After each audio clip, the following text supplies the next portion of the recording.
Hello everyone, Crimson Typhoon 7 here, back with another modern deck profile. This time I'll be profiling my Punk Adventure deck that top 4'd at our locals. This is still pre-Power of the Elements, so that's where the list is. It'll have a few changes once that set comes out. But the tournament went really well.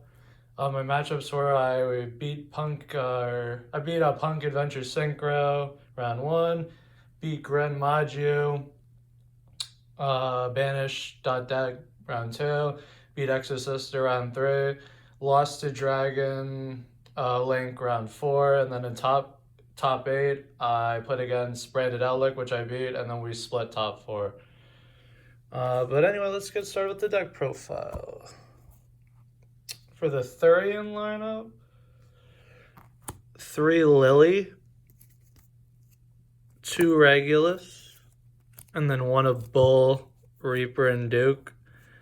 I really like these. I like 3 Lily, and I find it very hard to cut that card down to anything below 3, especially because I run a heavier plant build.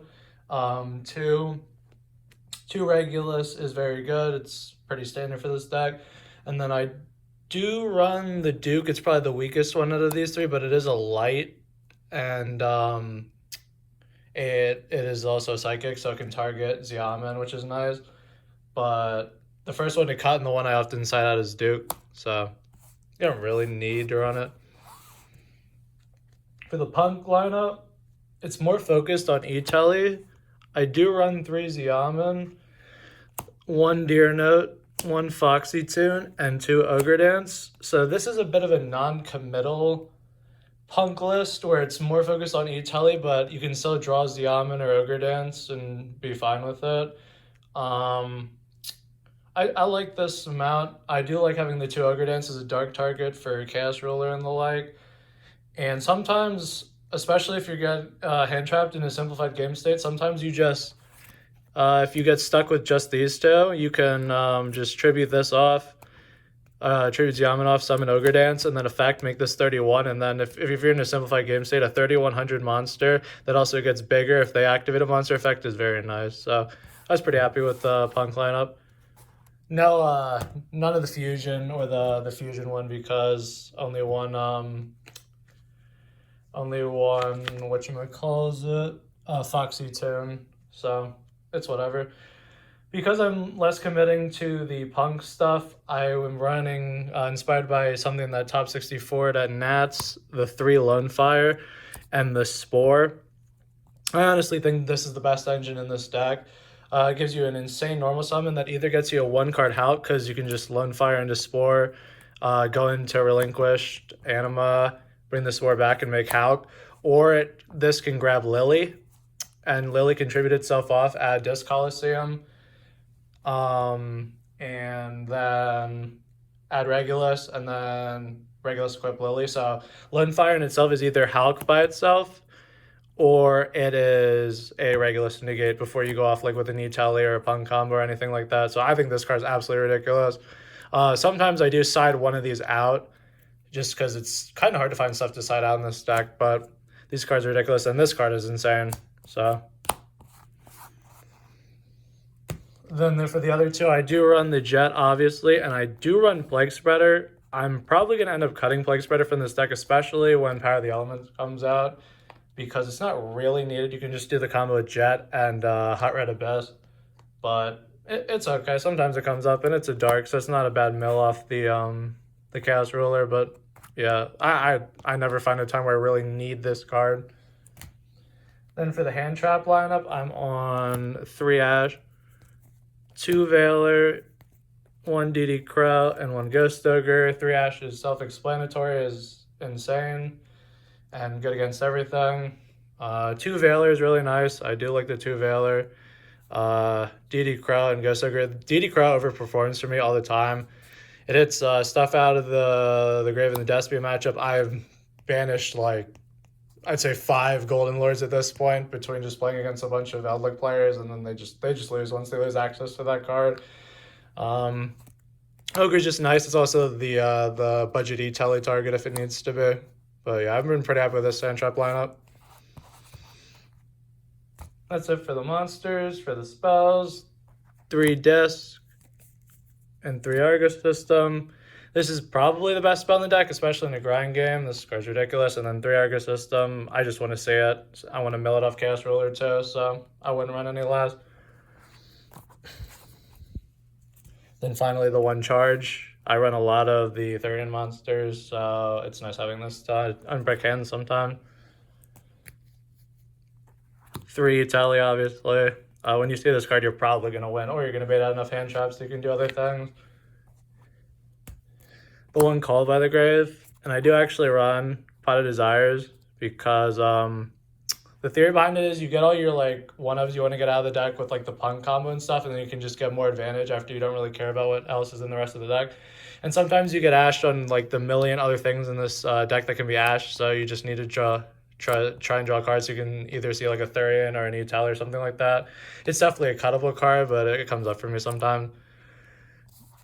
And then for the trap, I am playing Cross. If you are more scared of Dark Ruler or Droplet, you should run Stand Up because it's chainable. But this card's really nice. I'm probably going to cut it for Power of the Elements format because more people will be main decking Dark Ruler, and I want the Stand Up for that.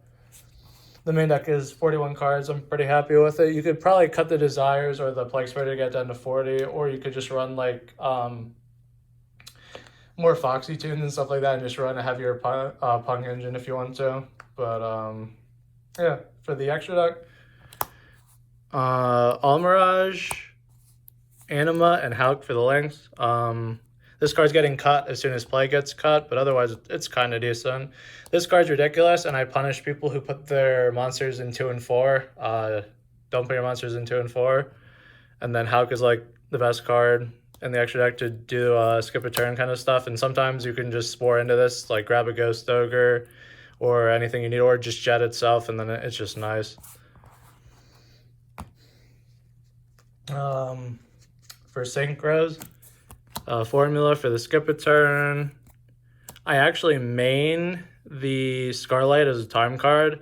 I feel like a lot of my matches end up going to time because my deck takes a while to play, and then sometimes I play against people who either play like Burger Flip Floodgate decks, or they also play long combo decks.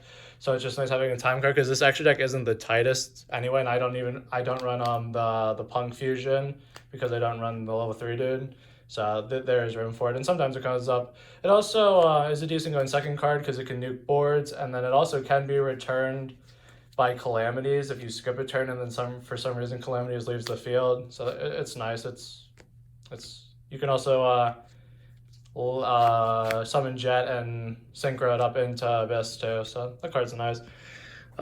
This card is insane. It's best part of the deck. Obviously the hot red for the skip a turn combo.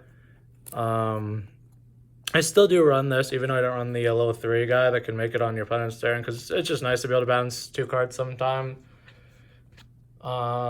This card is insane against Despia, and it's just decent in general for good removal. Run it if you can, and then the skip a turn.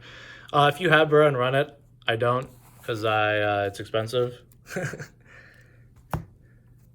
For the XYZs, Zombie Vampire, I don't like making this card a lot of the time.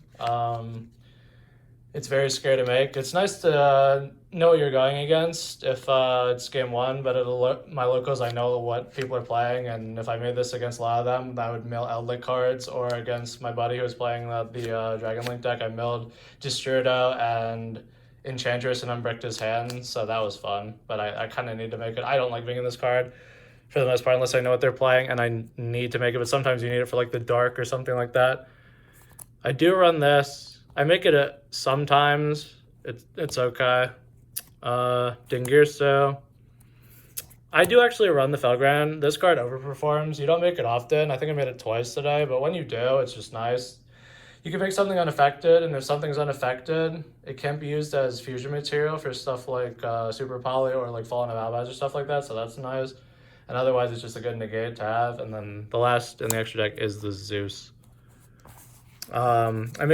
You rarely make this card, but you need it for when you do make this card. I made it once today, and it won me the game because I just Zeused in end phase and got rid of their Eldlik trap. For the side, 3 Dark Ruler. This card is insane. Yeah, it overperforms, and it's nice to see it every time you see it. 2 Twin, a Feather Duster, and a Reboot for back row destruction. I like the Twins because they're chainable, because a lot of people run Antispell. I sided this in against a guy instead of this, and he flipped Antispell on me when I opened this, so I was sad and I had to wait a turn, but he only opened like Antispells and hand traps, so I just was able to play through it. Reboot's insane, so yeah. You can give more respect to back row decks if there's a lot of them at wherever you play, but this, you need to be able to add stuff like that.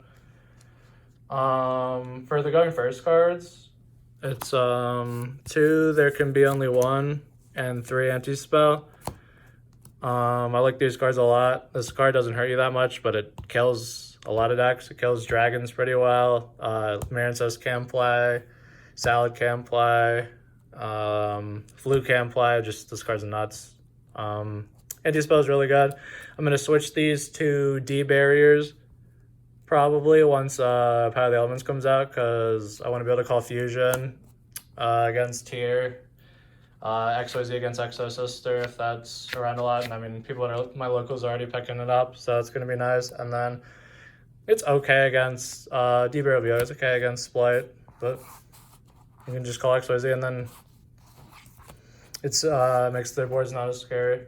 Then for the last 3 side deck cards, it's just 1 of extras. 1 Nibiru, 1 Duty Crow, which is the second one overall, and then 1 Token Collector. If you can mill this off your Cast Ruler, your Zombie Vampire, that's nice, but if you want a more cohesive thing, you could definitely just run 3 Nibiru. But yeah.